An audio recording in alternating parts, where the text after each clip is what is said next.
Fenomena pemutusan hubungan kerja kian mengkhawatirkan. Wakil Menteri Ketenagakerjaan Immanuel Ebenezer sebelumnya menyebut sepanjang Januari hingga Desember 2024 terdapat 80.000 pekerja terkena PHK. Namun dari data yang dikeluarkan oleh Kementerian Ketenagakerjaan sepanjang Januari sampai November 2024 tercatat ada 67.870 orang yang mengalami PHK. Angka ini lebih besar jika dibandingkan dengan PHK yang terjadi di periode Januari hingga Desember tahun lalu, yakni sebesar 60.000 orang. Dari 34 provinsi di Indonesia, Jakarta menduduki peringkat pertama terjadinya fenomena PHK sepanjang tahun 2024. Sebanyak 14.501 orang di Jakarta terkena PHK, lalu disusul oleh Jawa Tengah dengan jumlah orang ter-PHK sebanyak 13.012 orang. Dan di peringkat ketiga, ada Provinsi Banten dengan jumlah orang ter-PHK sebanyak 10.727 orang. Lalu bagaimana fenomena pemutusan tenaga kerja bisa meningkat di tahun ini dan apa yang menjadi penyebab utama PHK massal terjadi? Kita bahas usai tayangan berikut ini. Wakil Menteri Ketenagakerjaan Immanuel Ebenezer mengungkap 80.000 pekerja terkena PHK sepanjang Januari hingga Desember 2024. Jumlah ini diklaim melonjak dari tahun lalu, sebanyak 60.000 orang terkena PHK. Wamenakar juga mengungkap temuan 60 perusahaan yang akan melakukan PHK. Dia bilang bahwa sumbernya itu adalah Permendak nomor 8. Lalu meringankan yang namanya impor bahan jadi. Berapa? 80 ribuan. Ya. Belum lagi kemarin saya diskusi dengan beberapa kawan-kawan, ada sekitar 60 perusahaan yang akan melakukan PHK, dan ini kan mengerikan sekali gitu loh. Apa kabar Sritex? Apa kabar Sritex? Apa kabar Sritex? Hidup buruh! Sementara itu, sekitar 50.000 karyawan PT Sritex hingga kini masih menanti kepastian nasib pasca raksasa tekstil nasional tersebut dinyatakan pilot.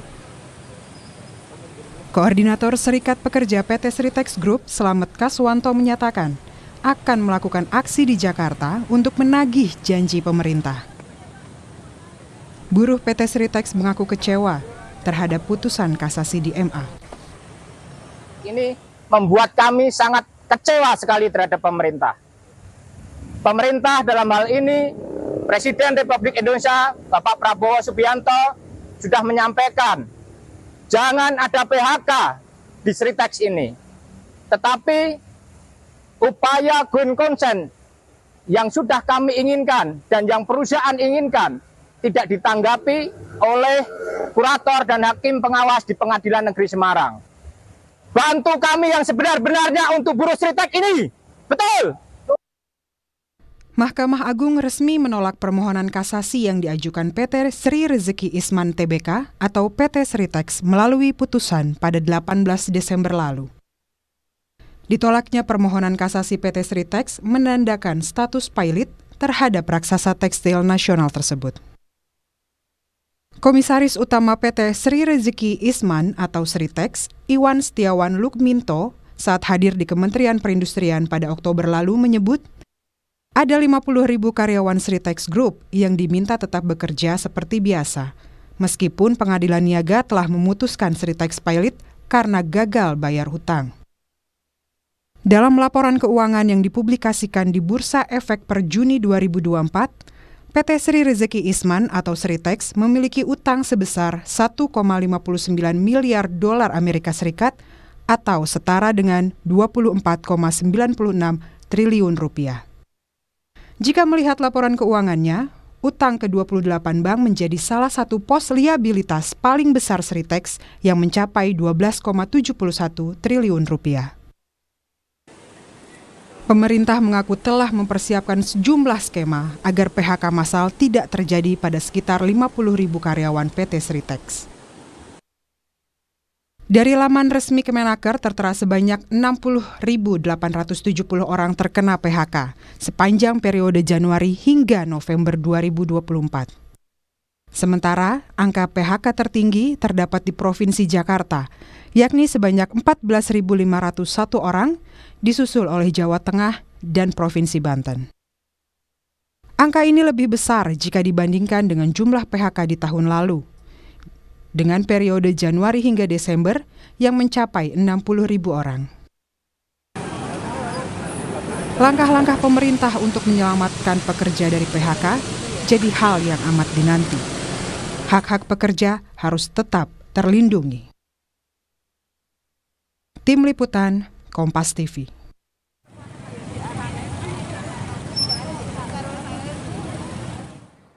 Bagaimana skema pemerintah mengantisipasi lonjakan PHK? Kita bahas bersama anggota Komisi 9 DPR RI fraksi PKB Zainul Munasihin dan Slamet Kaswanto, Koordinator Serikat Pekerja Sritex Group. Selamat malam Pak Zainul, juga Pak Slamet. Selamat malam. Assalamualaikum. Waalaikumsalam warahmatullahi wabarakatuh. Selamat malam. Saya ke Pak Slamet dulu. Kalau sekarang Pak Slamet, status kerja Bapak dan teman-teman seperti apa? Iya, jadi status kerja kami itu pasca dipilotkan itu memang tidak ada PHK ya Mbak ya. Jadi tidak ada PHK itu betul, memang tidak ada PHK karena dari pihak manajemen itu berkomitmen untuk terus melakukan upaya kelangsungan usaha. Kemudian ditambah juga dari pemerintah melalui Bapak Presiden Pak Prabowo Subianto juga menyampaikan jangan ada PHK di Sritex.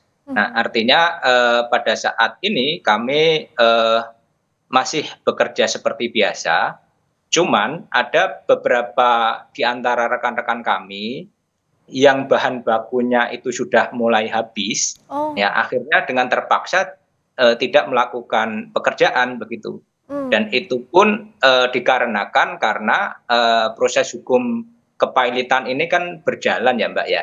Nah artinya ada sistem barang masuk yang tidak diizinkan oleh kurator melalui sistem bea cukai yang ada di perusahaan itu, yang mengakibatkan pasokan bahan baku itu tersendat.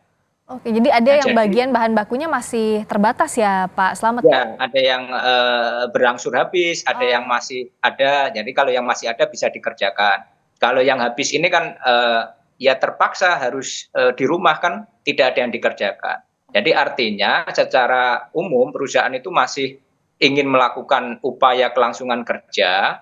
Karyawan pun siap untuk melakukan aktivitas kerja, cuman terkendala dengan bahan baku itu sendiri. Oke, kalau kawan-kawan yang bahan bakunya habis itu masih statusnya karyawan tapi masih dapat gaji? Ya masih status karyawan, masih status karyawan. Ya. Oke, masih dapat gaji tapi uang makan begitu tidak dapat otomatis ya Pak ya kalau tidak masuk? Ya. Oke, kalau dari kondisi di lapangan bahan produksi yang tersedia secara umum itu masih bisa bertahan berapa lama Pak? Ya diperkirakan sampai 1 sampai 2 bulan lagi, mungkin bisa kurang ya. Itu kan karena sejak putus pilot bulan Oktober itu kan sudah tidak diperbolehkan untuk memasukkan bahan baku lagi kan. Jadi otomatis bahan baku yang tersedia di dalam perusahaan kan semakin lama semakin habis menipis. Nah itu kekhawatiran kami semua. Kalau pemerintah menyampaikan tidak ada PHK, pada saat nanti proses bahan baku ini benar-benar habis semua dan putusan going concern keberlangsungan usaha itu tidak segera diputuskan, nah otomatis kan nasib kami juga jadi berantakan semua ini Mbak kan gitu ya. Karena kan ya bagaimana mungkin melakukan pekerjaan tapi tidak ada yang dikerjakan kan itu. Oke, nah kalau dari DPR apa yang harusnya dilakukan? Kalau pemerintah bilang tidak akan ada PHK, tapi pada faktanya bahan baku terbatas, jadi ada masanya juga pekerjaan karyawan ini akan terhenti, Pak Zainul. Di sisi lain going concern juga belum ada. Untuk putusannya yang terakhir juga kalau putusan hukum pilotnya ini ditolak oleh Mahkamah Agung kasasinya. Nah, apa yang harus dilakukan dalam waktu cepat berkejaran dengan waktu ini Pak Zainul semestinya? Ya.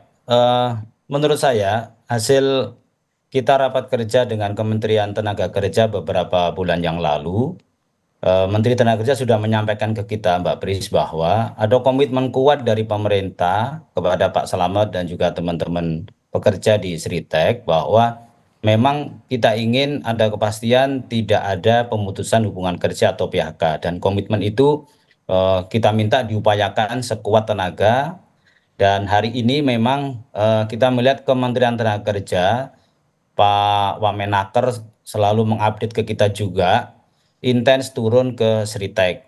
Akan tetapi karena memang ini terkendala soal putusan pengadilan, dan terakhir kemarin baru diputuskan kasasinya ditolak, artinya pilot itu dinyatakan sah oleh Mahkamah Agung, maka ini agak menyulitkan sepertinya. Tapi bahwa masih ada peluang hukum yang berikutnya, yaitu PK atau peninjauan kembali. Walaupun PK itu secara hukum memang tidak menghalangi eksekusi ya, eksekusi putusan. Nah, menurut saya kita mendorong kepada pemerintah untuk berbicara langsung kepada kurator, Ya. kepada pihak-pihak yang sekarang ini memegang kendali di Sritek, agar apa yang dikeluhkan oleh para pekerja tadi itu soal misalnya penghentian bahan baku untuk kegiatan produksi itu sebisa mungkin untuk bisa dibicarakan dengan baik-baik. Agar apa? Agar kegiatan produksi di perusahaan Sritek tetap jalan sambil mencarikan solusi pasca keluarnya putusan Mahkamah Agung terkait pilot ini. Oke. Jadi kita dorong untuk segera berbicara dengan pihak kurator dan juga seluruh pihak yang hari ini mengendalikan kegiatan produksi yang ada di PT Sritek gitu. Nah, dialog itu bisa bagaimana pengaruhnya, pengaruh yang bisa dirasakan sehingga membuat pekerja tenang. Karena kan apalagi ini kendalanya di putusan hukum, tetap pilot statusnya. Jadi terbatas ruang geraknya di sana. Kalau pemerintah kan terakhir bilangnya bahwa ada program jaminan kehilangan pekerjaan, tapi kan itu buffer terakhir ya Pak Zainul ya. Oh, iya, kalau soal itu sih pasti ya, bahwa sesuai dengan Undang-Undang Ketenagakerjaan, sebuah perusahaan yang dinyatakan pilot tetap harus membayar seluruh hak-hak pekerja, dan itu menjadi prioritas sebelum dipakai untuk membayar hutang ya. Ya. Pertama tetap harus diselesaikan hak-hak pekerjanya. Tapi sebelum itu menurut saya pemerintah, kalau putusan Mahkamah Agung kan kita nggak bisa, karena itu kan putusannya sifatnya judicial, yaitu kewenangannya berbeda, kita nggak boleh Harus mengintervensi. PK itu ya. Ya, kita nggak bisa, pemerintah nggak bisa mengintervensi keputusan dari pengadilan. Tapi yang bisa dilakukan adalah pemerintah berbicara dengan kurator, berbicara dengan pihak-pihak yang sekarang ini mengendalikan proses produksi di kegiatan PT Sritek. Menurut saya kalau itu kan sifatnya kan kebijakan ya. Menurut saya sih bisa ya. Menurut saya bisa, karena ya ada banyak pekerja yang menggantungkan hidupnya di PT Sritek. Jadi menurut saya pihak kurator dan juga pengendali produksi di Sritek tetap harus memahami soal-soal yang ini, dan sambil jalan kita mendorong kepada kelembagaan seperti Ombudsman dan juga Komisi Yudisial untuk melihat lebih jauh tentang putusan pilot yang dikeluarkan oleh pengadilan, baik pengadilan negeri, kemudian pengadilan tinggi, sampai ke Mahkamah Agung. Kenapa? Karena kami sendiri melihat ada kejanggalan-kejanggalan dalam putusan pilot ini. Bagaimana mungkin ada satu kreditur yang persentasenya hanya liabilitasnya 0,38% itu bisa mempilotkan sebuah perusahaan, sementara kreditur yang besar-besar tidak mempersoalkan soal liabilitasnya PT Sritek. Nah, saya mendukung ketika Ombudsman kemarin sudah menyampaikan sedang meneliti soal ini, karena ada kejanggalan-kejanggalan di dalamnya. Nah, jadi ini harus juga dimatangkan untuk menempuh upaya hukum selanjutnya. Kalau dari Pak Slamet terakhir, apa harapan yang ingin disampaikan mumpung ada Pak Zainul kepada rekan-rekan di DPR, Pak Slamet? Ya, harapan yang kami sampaikan kepada teman-teman yang ada di DPR tentunya, kalau kita berbicara untuk peninjauan kembali terkait hukum kepilotan, tentu kan itu prosesnya untuk di kemudian hari. Tetapi yang jelas, apakah ini memungkinkan untuk adanya bahwa kaitannya hukum ini, penerapan hukum itu kami pikir jangan untuk diberlakukan secara kaku begitu ya Mbak Priska. Tetapi bagaimana sosiologis kami ini dipandang untuk bagaimana menetapkan ini. Kalau terkait dengan kepailitan itu sendiri, itu sebetulnya kan domainnya ada di para kreditur dan debitur itu sendiri. Kemudian kurator itu memang ditunjuk, kemudian hakim pengawas itu pun juga ditunjuk oleh lembaga peradilan untuk mengawasi proses ini. Nah, kami ikuti proses hukum itu, Mbak. Di rapat-rapat kreditur bahkan disampaikan mayoritas para kreditur itu menginginkan adanya going concern. Jadi kalau kepailitan ini kan hanya ada dua, yaitu pemberesan penjualan aset dan going concern kelangsungan usaha. Nah, kami memilih kelangsungan usaha itu dan para kreditur mayoritas itu menginginkan itu. Tetapi sampai dengan hari ini, kenapa itu? Nah, inilah yang membuat kami bertanya-tanya. Sedangkan pemerintah hanya berbicara mengenai soal isu PHK-nya saja, bukan pada soal kelangsungan usaha. Baik, semoga ada solusi yang baik karena ini menyangkut hajat hidup banyak orang. Sektor kerja padat karya di Sritex sebagai anggota DPR juga dititipkan sebagai mitra kerja pemerintah untuk dikawal hal ini karena ada banyak yang menggantungkan hidupnya di sektor ini. Terima kasih Pak Zainul Munasihin, anggota Komisi 9 DPR RI fraksi PKB. Terima kasih Pak Slamet Kaswanto, Koordinator Serikat Pekerja Sritex. Terima kasih Mbak Pris. Selamat malam.